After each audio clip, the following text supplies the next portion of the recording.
Coon. What's up, brother? Hey, AMS, what's going on? Pleasure What's to be up, here. brother? So my thing is taking the next step.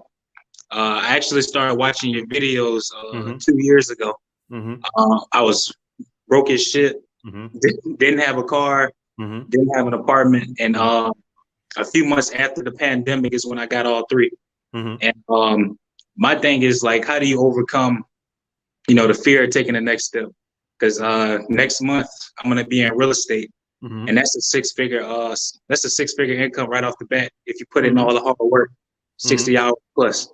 And and another thing regarding speaking to women and whatnot, I've been watching your your relationship advice and whatnot. But I mean, it's kind of like talking to women. I don't get a fear of speaking to them, but it's like I kind of get Let me answer that first question first. Let me answer that first question. You like how you take the next step. So it's all gonna come down to your competency. So if you're competent in something, that's the root of confidence.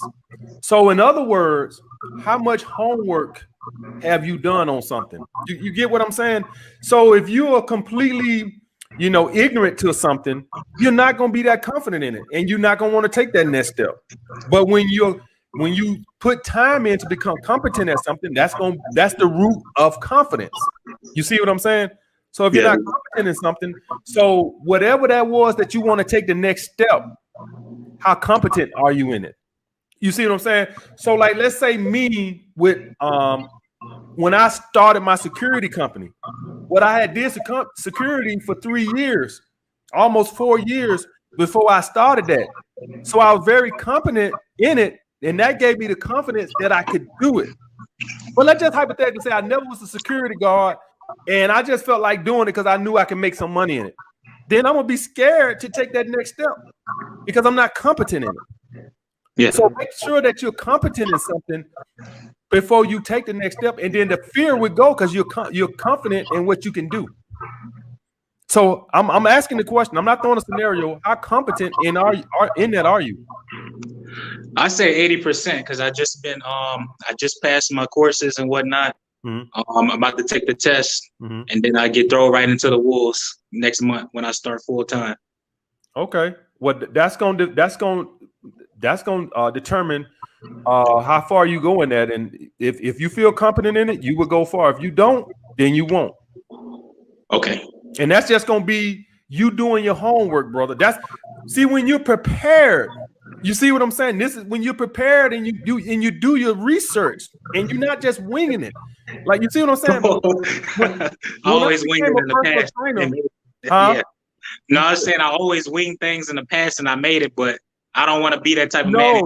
No. You got to be. See, when you feel like you know your shit, and when you feel like you done studied and you done everything, this will give you the confidence to take that next step. When you just not doing your research and your homework, you're not gonna want to take that next step. That's what creates that fear because you don't know what the hell you're doing. You see what I'm saying? When I do something, man, I make sure I do a lot of research. I don't just wing shit or just do these impulse things. Well, I just get a little whim in my head and I decide, I want to do this. No, I don't do nothing like that. Everything I do, I research it thoroughly before I do it. Everything. Planned out in action. Okay. Right. All right. Okay. Now, what's the next question? The next question is about approaching. Like I was saying before I watched your channel, this is actually how I got to your channel. I didn't really know anything about relationships or women or anything like that. I had went to college when I was 18, and I met this woman who I really liked. I was talking to her. I thought she was around my age, but she was 31. Super bad. She was I know we have our opinions on how women look and whatnot, but in my eyes, she was a 10. The perfect light skin.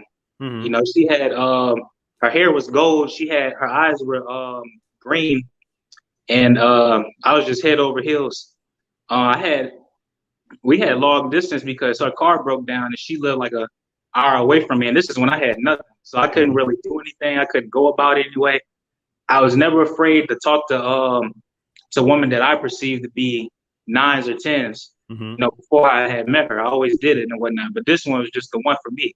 And fast forward a few months later, you know, we're talking on the phone, having long distance relationship through text and calling, and she had broke it off with me.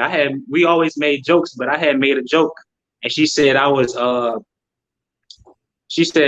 fuck, I can't remember it, but she was saying on the lines that I was unrealistic or something.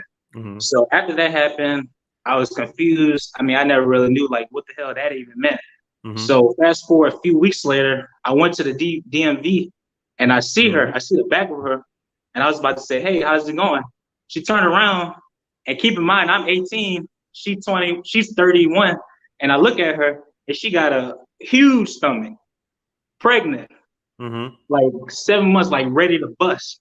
And I was like, fuck that shit. I ran, I speed walked to the bathroom. Like this is my first time being in a, you know, like in a true relationship. So I know people in the chat probably laughing and shit, but I just couldn't think. Like that was like I couldn't think or anything. I'm 18 at the time, right? And you know, every time, you know, I mean, talking to the six, talking to a 6 or a 7, you know, that wouldn't be nothing. But like talking to a 9 or a 10. That would be like really hard for me, because like I don't want to, because in the back of my mind it's like I don't want to have to go through that again, because that was kind of traumatizing to me at, you know, at being at a young age. I'm 21 right now, but right. Well, your fear of who you are afraid to talk to, that lets you know where you think your sexual market value is. That's how you can tell where your sexual.